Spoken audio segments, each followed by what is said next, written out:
Welcome to One Tired Teacher, episode 124, the most memorable and impressive takeaways from STEMCon 2021. Oh, so we're just coming off of last week of STEMCon 2021, and it's unbelievable. I can't even believe it's been a week that's gone by. Just an insane, crazy experience. And if you missed it, you don't have to feel bad about it because I am going to share with you some of the takeaways. And I'm going to also let you know that it's still available. You can still grab it. Yes, there were live parts, and that part was magical and so unbelievable to see in person and to be able to comment and connect and interact with one another. But all of that is going to still be inside of the conference, which was held in Kajabi, and so that's where the conference is. And not that any of that matters, but what matters is you can still have access to all of that. Yes, you can't show up live, but you can watch all the live sessions that occurred in Facebook. They also occurred on YouTube, and they occurred in the site. All of that is there, and then all of the original content of 45 different sessions of just amazing STEM content is available for you, and you have one whole year to access it. That's crazy. So if you're tired like I am and you're like, I'm so over any more information, that's okay, because you can save it. You can save it for when you were well rested and ready to dive in. So you can still grab that. You can grab that at trinadebreteachinglearning.com/STEMCon2021. So you can still grab it. I'll link to it in the show notes. But for now, I'm going to give you some takeaways so you can just have a couple of really cool ideas in your mind and you can feel the magic that occurred at STEMCon. Hope you stick around.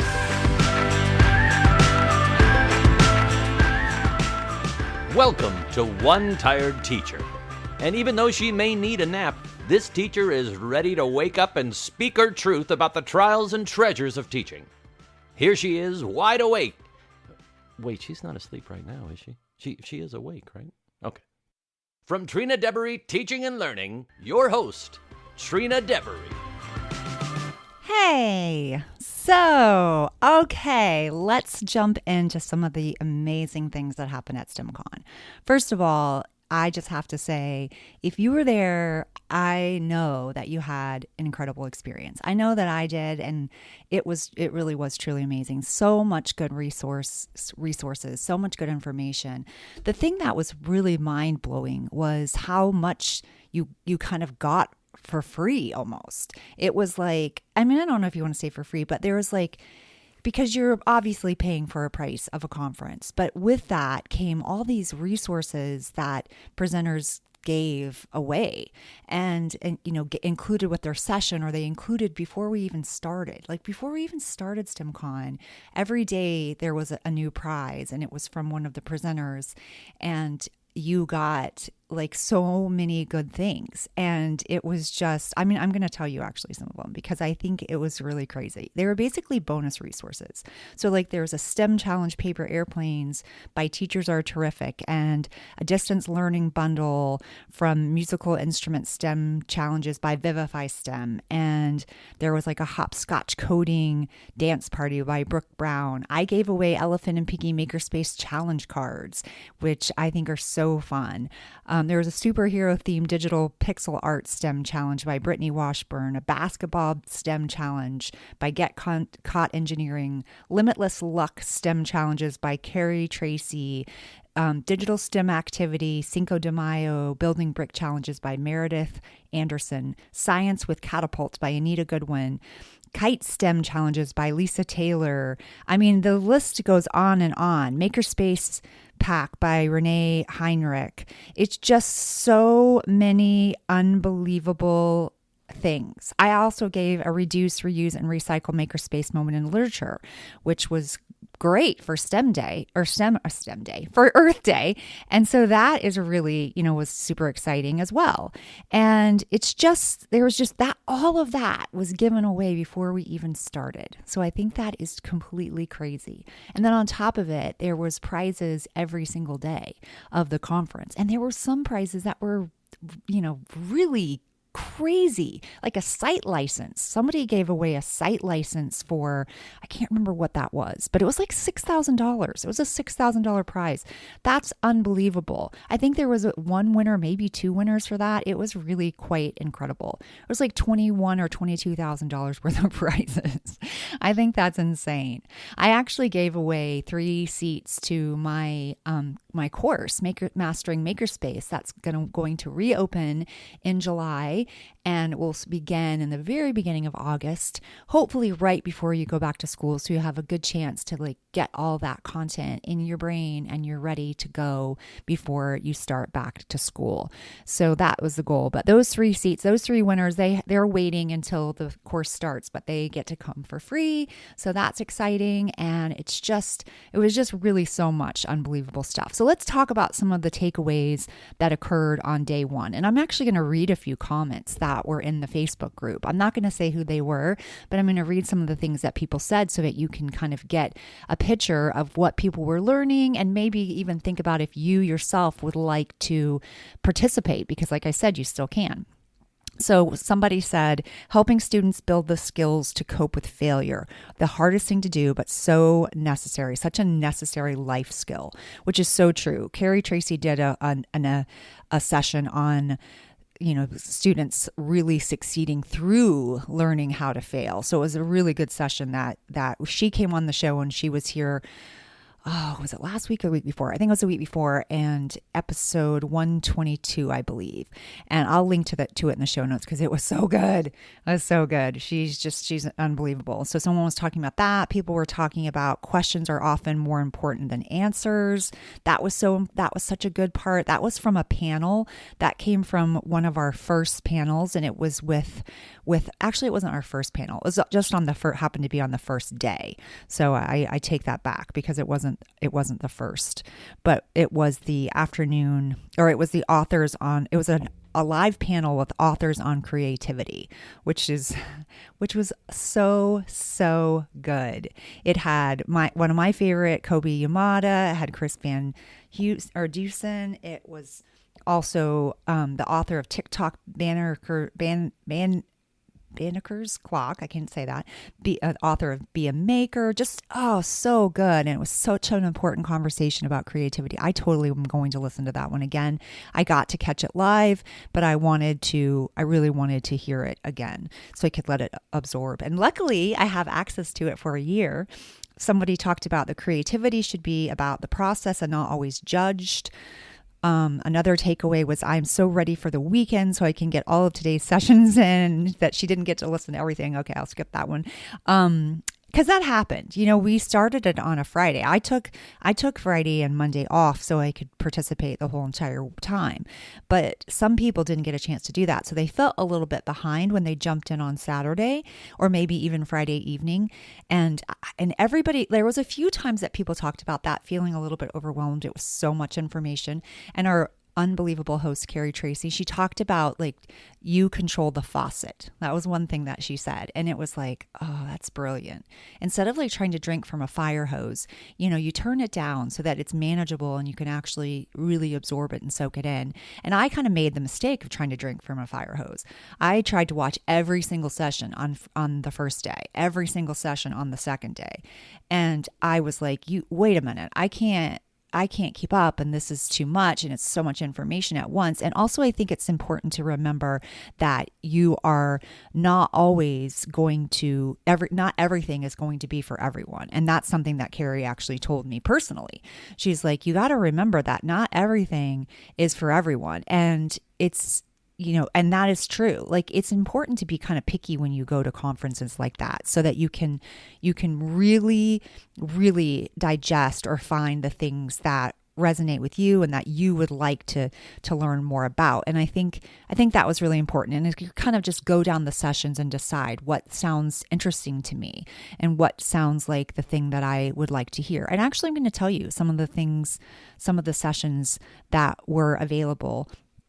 I've been having this thing happen to my computer where I will be like online, and all of a sudden Chrome will completely shut down, and it is like a little virus. And I know that I got it from school, using my laptop at school, which is the worst thing I've ever done because it messes my computer up constantly. And my other computer is fine, but this one, my one that I use for school and that I use at home, it just shuts down. Okay, so anyway, so there was STEM Start to Finish with Brooke Brown, Redesigning Pedagogy for Enhanced STEM Learning by Padhu Sensalier. I don't know how you say his last name. I totally messed that up. Culturally Responsive STEM Literacy by Dia Charlie, Using a Flipped Classroom Model for STEM by Brittany Washburn, How to Differentiate or Accommodate STEM Learning in a Special Needs Classroom by Stephanie DeLucy, Connecting Experiment and Design by Carol Davis,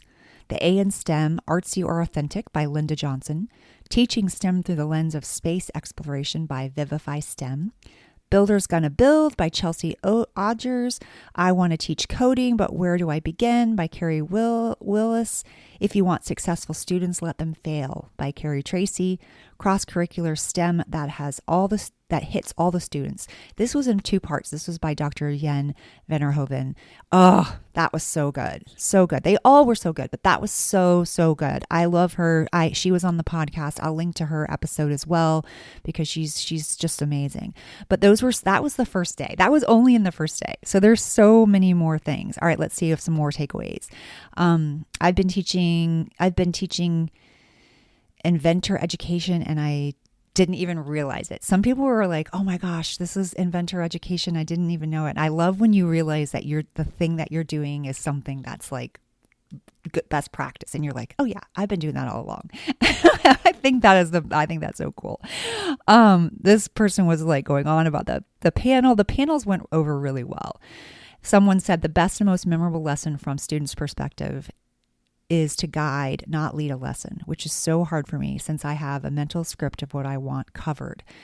So true, isn't it? Sometimes where we don't allow the students to really take some self-directed learning and to like inquire and explore and evaluate and all those important things, but we are like leading every time instead of allowing the kids to take some ownership of that. And that's where problem solving comes into play.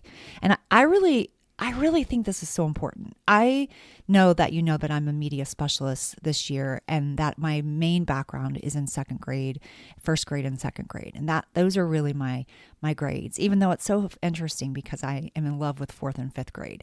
And I have been since I've been in a different role outside of the classroom. And so I love that they're thinking. I love talking to them. I don't know, it's just a fun age to me. But anyway, so I've noticed, and I noticed this because I see every class. So I can see a difference in like the culture and the way that the class is set up, which I always think is interesting because I'm like, principals, there's other ways of evaluating an effectiveness of a classroom or a teaching practice. You can do a lesson yourself. You can do a read aloud yourself in the classroom, and you get so much information about how the classroom is set up, what kind of systems they have in place, what kind of procedures and expectations, what kind of questions the kids are asking. So much information you can get without even seeing a person teach. And then on the other hand is watching students come through situations like being in the media center. It is really eye-opening, especially when you start to like look for connections or patterns. And I've noticed that there are classes that come in and they're, very organized, they're very efficient. Now I've taught them all the exact same procedures, but some classes are better than others. Now we know that the makeup of the class makes a huge difference too, but it's quite, when you've done it a couple years in a row, you start to really see every year this person's class, like their kids are, they're very grateful, they're very kind, they're very considerate, they don't bombard you with 25,000 questions. They are able to figure out what to do next. And then you have classes that sometimes come and they're like, all the kids are hovered. They're all around the circulation desk. They're all asking you or saying your name over each other. Like you can tell that there's very little respect for one another's voice in that particular community. And they are like not listening to each other. They don't care that someone is talking to someone else. It's as long as their need is being met. They don't know how to even look for something themselves. And I think it's very telling. It's really telling. So how would your classroom community look? Like, what would that look like for you? For if someone was to stand back and observe those kind of things, what would they notice? What do you notice? And I've done this myself many times where I'm like, wait a minute, I have to put a procedure in place here because I keep having, these kids yell this out to me or something like that. This is just an example I just thought of on the top of my head. That drove me crazy that didn't actually happen very often because that was something that I put in place. But I noticed if I didn't, that I was like, oh, I've got to address this because they don't know what to do when they're trying to solve a problem. That's when I came up with the 3 before me, which I didn't make up. I feel like I learned that in Fred Jones' Tools for Teaching, which is so good. But it was like, they have to go to 3 other students and then all of those kids, the 3 and the original person, which is 4, come to you with the question so that there was some problem solving that was, some things that were put in place before they actually came and asked without even trying to solve the problem on their own. So if those things are happening, then it's time to think about some procedures. Anyway, so it's just interesting to me that sometimes we don't think about kids leading the way. And maybe we should, because they really don't know how to problem solve if we do everything for them. They don't know how to think if we do everything for them. Here's another quick story, and then I'll get back to the takeaways. So I was at school on Friday, and I was having lunch with some second grade teachers, and a teacher came in, and she's like, I need a break this afternoon. She's like, what can I do because they had just done this writing assessment. She's like, what can I do that's not necessarily reading and writing, but is still like meaningful? You know how sometimes you just need that moment? You feel like putting on a movie. I mean, you just need that moment. And so I said, why don't you do a makerspace moment in literature? And she's like, what? Because I don't talk about the things that I've created or, those kind of things. I don't talk about it at school. I don't know why. I just don't. And I was like, well, you could take a book and I'm like, such as What Do You Do with an Idea by Kobe Yamada. Love that. And I'm like, you can talk about ideas and how vulnerable they are and valuable and how we have to nurture them. And I'm like, and then you can do that. You don't have to do any heavy standards work, but that's still a standard because you can still have kids thinking about text. You can still have ask questions and asking and answering questions. You can still have character work. You can do all that. It's available for you to do all that. But if you wanted it to be a little bit of a, I don't want to say lazy because what happens next is not laziness. It's like pure creativity. So I love that. So, okay. So I talked about that. I'm like, doesn't have to be super in-depth close reading. Read for the joy of reading. And then challenge your students to create solutions to everyday problems. And I'm like, the kids have to come up with the problem. They have to come up with the solution. And she was like, oh, I can't do that. She's like, that would so stress me out as a kid. And I'm like, what do you mean it would so stress you out when I was a kid? And she's like, well, there's like, what do they do?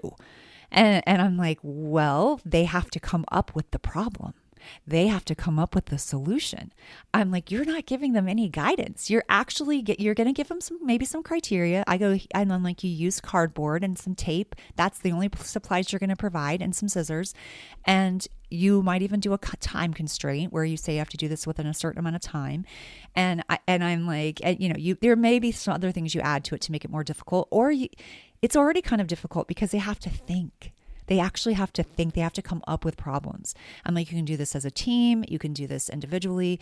I'm like, I love the collaborative part of it. I'm like, but because of, social distancing things, I'm like, maybe you have them brainstorm problems like as a team, and then you talk about it, and then, or maybe you have them, at least come up with things like that, but they don't come up with the same thing.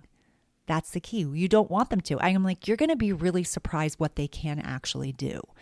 And she was like, And And I'm like, well, she's like, I don't have the cardboard. I'm like, well, I do. And I've got it all cut and I'll give it to you. Like, you can have it. She's like, well, won't you want to use it? And I'm like, nope, I'm going to give it to you.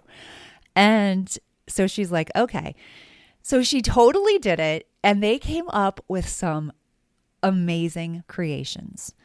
And think about it. They're using the engineering design process. They're using engineering. They're following the engineering standard. They're creating a model that represents a solution to a problem, even if they're trying to revise a current solution that already exists.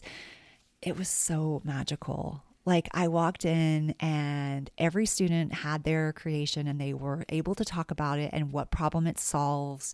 And, and some of them were like, they created a hairbrush out of cardboard, which was pretty cool how they did it. And that's not a significant problem in the world to have tangled hair. But hey, that's a problem that I don't like to have. And then people made like a bed out of cardboard. And someone made a cast out of cardboard for a broken arm. It was like just things that you would never have thought of. And I think that creativity and that critical thinking and the collaboration and the communication that was taking place, that's the magic. That's where the magic lies. So I thought that was really exciting. And the kids were excited. She was like able to get some things done and they were engaged. And she also did something that was meaningful. So I thought that was pretty fun. And I actually have that makerspace. I will share that in the show notes as well. All right, so let's move on to day 2. Oh, wait, I don't want to miss process is more important than product. Process over product. And that's the kind of the thing here. It was the process of thinking, even in this makerspace moment in literature, that was the beauty of it. It wasn't necessarily the product that they came up with. It was the process. So I think that's pretty cool. And then people were talking about building and more about the authors and giving the students the freedom to choose. Oh, I love that. Love giving them the freedom to choose. And just such great takeaways. Okay, I think those are pretty much the main takeaways of that. And then let's talk about, there was 4 days, so obviously I can't go through every single takeaway. But I will tell you, I got to present on day 2. I did social and emotional learning through Makerspace, which is a bonus in my Mastering Makerspace course.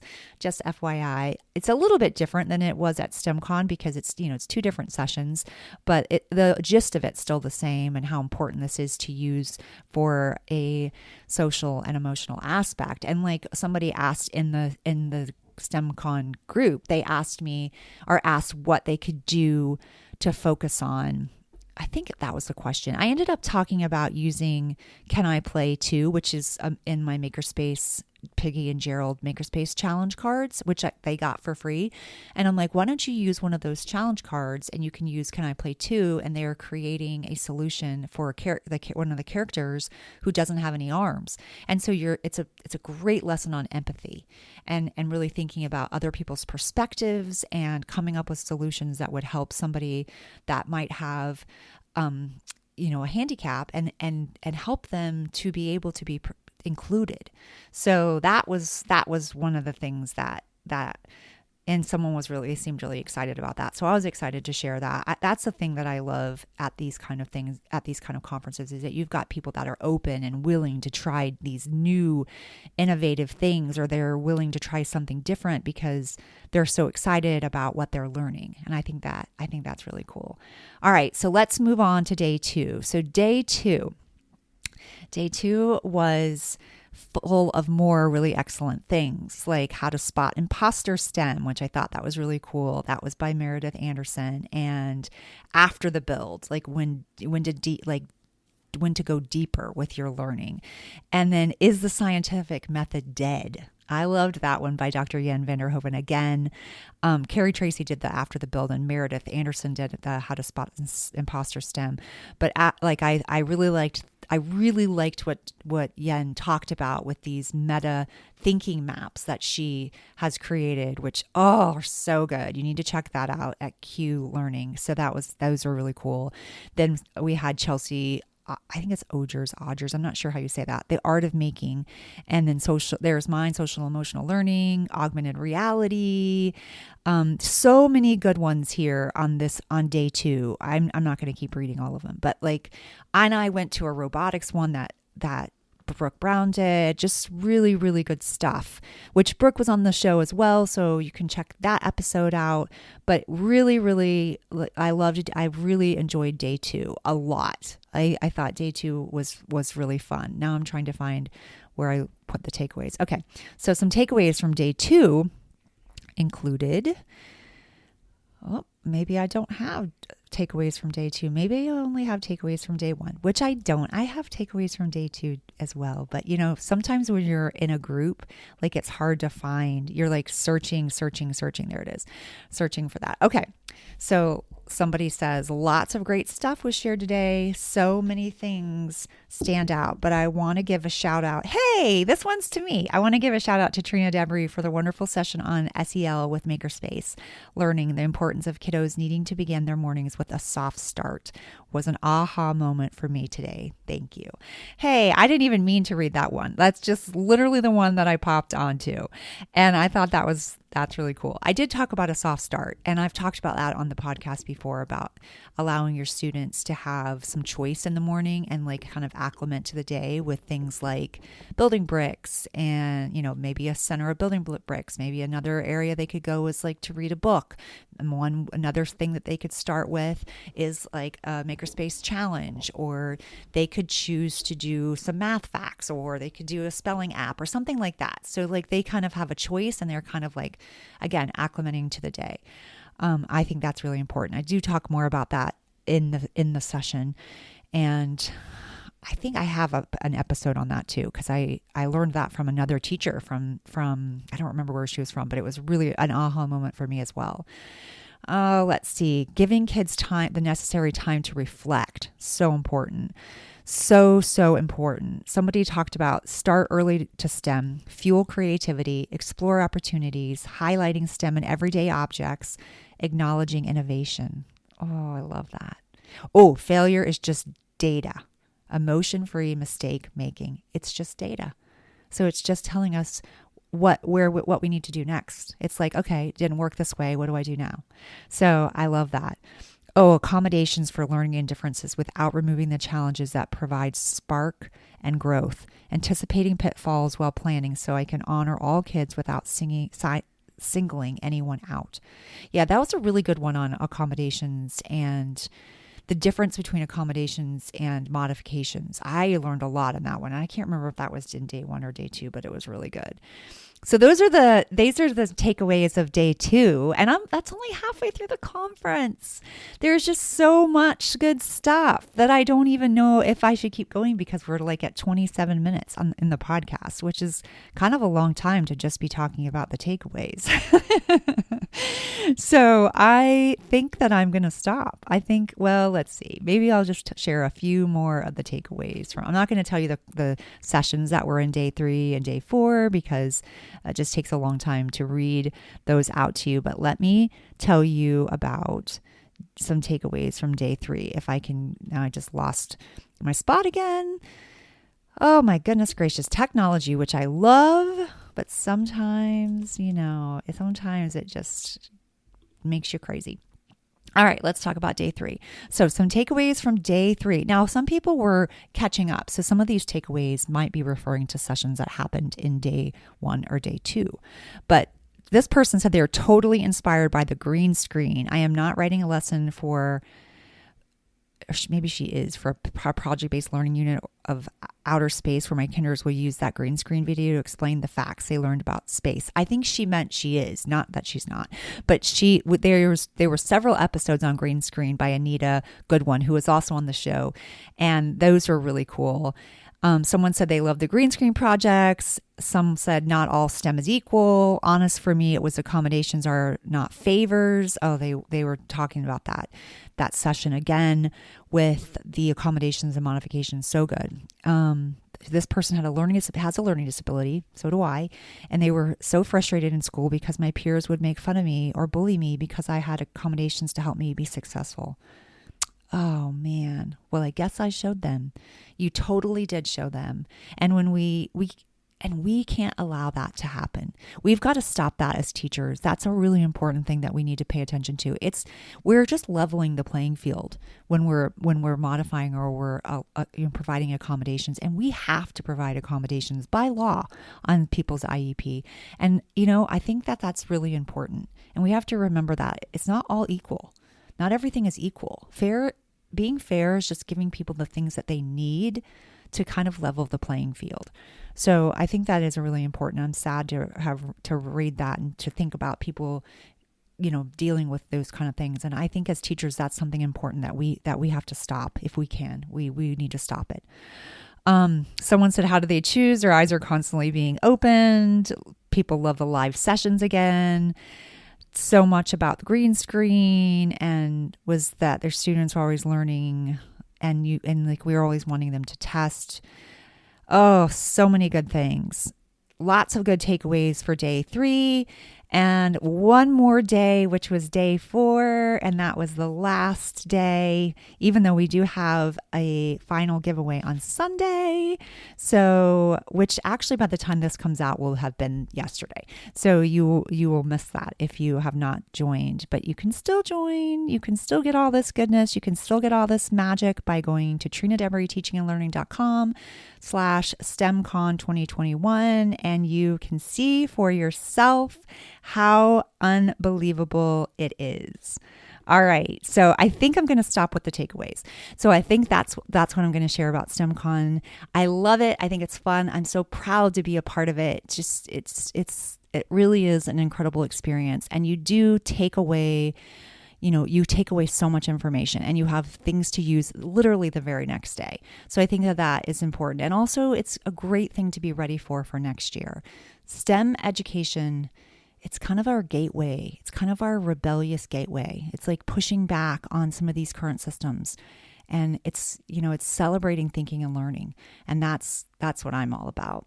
And that's what the podcast is going to be about for going forward.